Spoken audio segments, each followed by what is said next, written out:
Baik, pelajaran pada pagi hari ini, marilah kita mulai.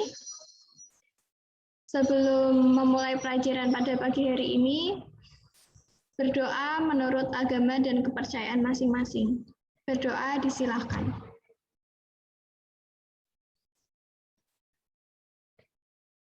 Berdoa selesai. Sebentar. Assalamualaikum warahmatullahi wabarakatuh. Selamat pagi semuanya. Sebelumnya, saya akan bagikan link presensi terlebih dahulu.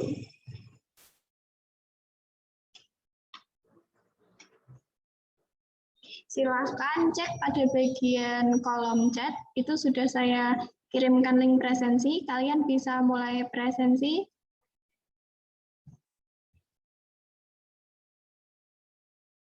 Hari ini kita akan belajar mengenai cerita sejarah.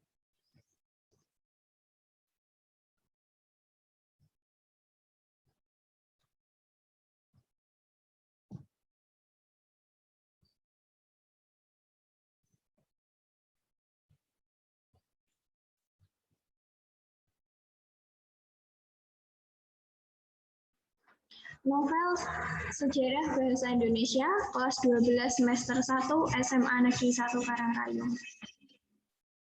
Apa itu novel sejarah? Ciri-cirinya seperti apa? Bagaimana bentuk strukturnya? Hari ini kita akan mempelajari ketiga hal tersebut.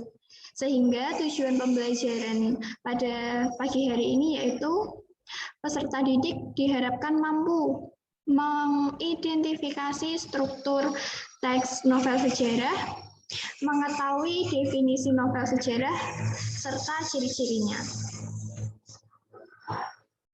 Definisi novel sejarah atau teks sejarah yaitu karya sastra yang menceritakan mengenai fakta-fakta kejadian masa lalu, berisi peristiwa bersejarah.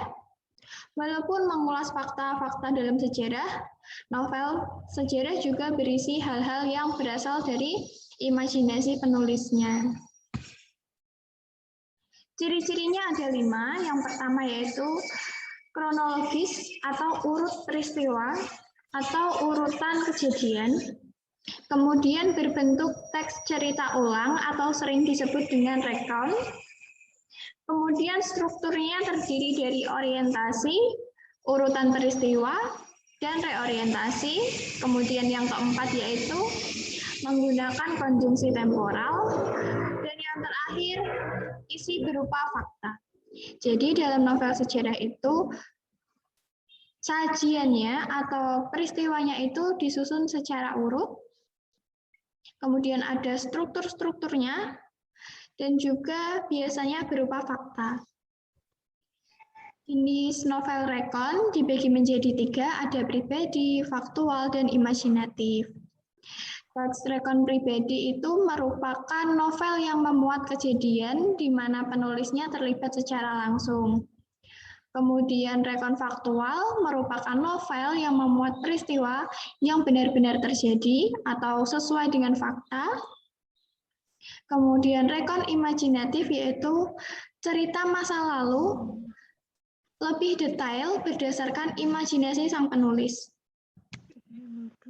Strukturnya itu dibagi menjadi 6. Yang pertama yaitu orientasi.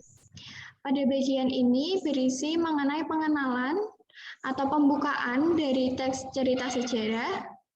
Biasanya berisi mengenai penjelasan singkat mengenai suatu peristiwa yang akan diceritakan.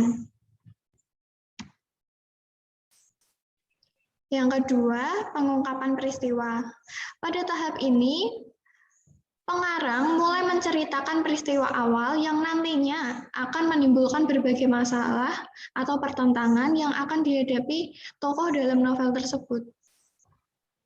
Jadi awal mula dari konflik atau masalah-masalah nanti itu dari pengungkapan peristiwa ini terlebih dahulu. Yang ketiga yaitu peningkatan konflik atau rising konflik. Pada tahap ini, peningkatan konflik, pengarang mulai meningkatkan perhatian pembaca atas masalah-masalah yang dihadapi para tokoh. Tahap ini sering disebut sebagai rising conflict. Kemudian ada puncak konflik atau klimaks. Bagian ini paling ditunggu-tunggu oleh para pembaca maupun penonton. Karena pada bagian konflik merupakan bagian yang paling seru dan mendebarkan dalam sebuah novel, tidak hanya pada novel, pada film atau cerita lainnya, pasti yang ditunggu-tunggu itu adalah bagian konflik. Pada tahap ini, pengarang akan menceritakan nasib dari tokoh yang ada dalam cerita tersebut. Apakah tokoh itu berhasil menyelesaikan masalahnya atau malah gagal untuk menyelesaikan masalah-masalah yang ia hadapi. Yang kelima yaitu penyelesaian atau resolusi. Setiap ada permasalahan atau puncak konflik, pasti sebelum mengakhiri cerita ada penyelesaian. Tidak mungkin berada di titik konflik terus ceritanya selesai, itu sangat-sangat jarang dan pasti membuat pembaca atau penontonnya menjadi bingung. Sesuai dengan namanya, tahap ini adalah bagian akhir cerita. Bagian ini pengarang menjelaskan sikap atau nasib para tokoh di novelnya setelah peristiwa puncak konflik yang baru saja dilalui para tokoh tersebut. Kemudian ada kode. Kode merupakan bagian akhir yang berisi komentar pengarang mengenai keseluruhan cerita. Pada bagian ini, pengarang bisa memberi komentar melalui dirinya sendiri atau mewakilkannya kepada tokoh dalam novel. Akan saya tampilkan contohnya. Sebentar.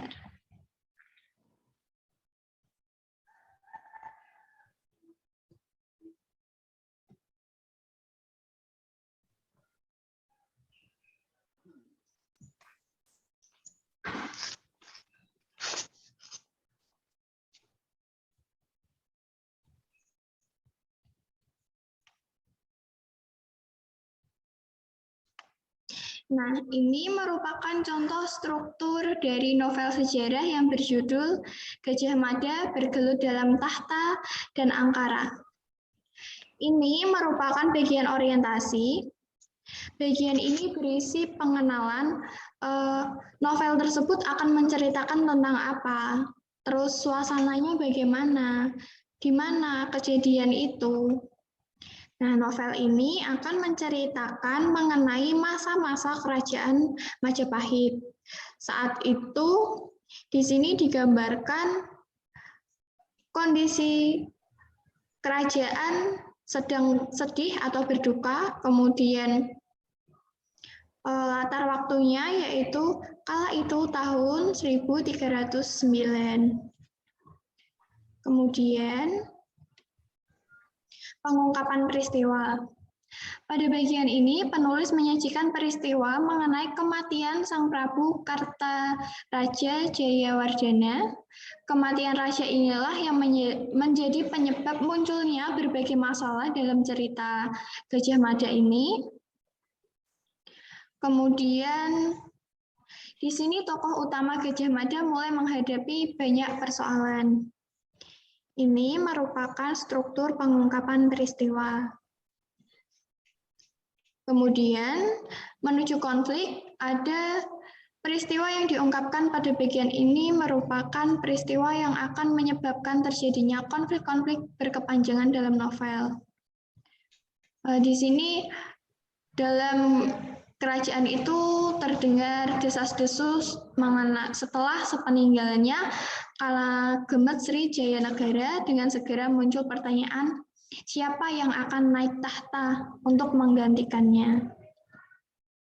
Kemudian menuju konflik, bagian ini merupakan peristiwa yang menyebabkan terjadinya konflik berkepanjangan. Konflik ini mengenai Kudamerta dan Cakradana yang beristrikan satu ratu pewaris tahta, tidak ubahnya ikut menumpang mewarisi tahta itu sendiri. Kemudian puncak konfliknya, bagian ini banyak peristiwa besar yang terjadi, menyebabkan masalah menjadi sangat rumit, yaitu pembunuhan demi pembunuhan terus terjadi, tetapi pelakunya belum tertangkap atau belum diketahui. Kemudian yang terakhir itu resolusi atau penyelesaian permasalahan di Kerajaan Majapahit. Dilakukan tokoh utama atau Gajah Mada dengan menangkap semua pelaku kerusuhan. Itu tadi merupakan struktur novel sejarah. Kemudian ini tugas untuk kalian. Bacalah novel Kemelut di Majapahit oleh S.H. Mintarja pada buku paket halaman 36 hingga 39, atau bisa kalian baca pada buku LKS halaman 24 hingga 26. Setelah kalian membaca, carilah struktur yang ada dalam bacaan tersebut. Kemudian, tuliskan struktur bacaan tersebut beserta teks atau buktinya, namun kalian kerjakan secara individu. Dikumpulkan melalui Google Classroom. Sampai sini ada yang ingin ditanyakan?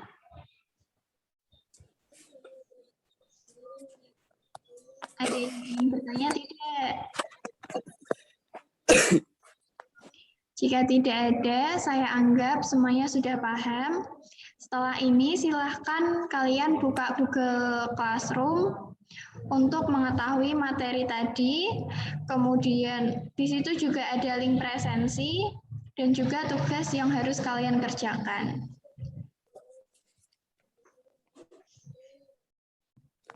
Iya. Baik, jika tidak ada yang ingin ditanyakan, maka penyampaian materi cukup sekian. Apabila ada salah kata, mohon maaf. Jika ingin keluar rumah, tetap patuhi protokol yang berlaku. Namun jika tidak ada kepentingan yang sangat mendesak, jangan keluar rumah. Semoga kalian tetap sehat selalu, bahagia, tetap semangat untuk belajar. Sekian materi pada ini, semoga bermanfaat untuk kalian semua. Sekian, terima kasih. Wassalamualaikum warahmatullahi wabarakatuh.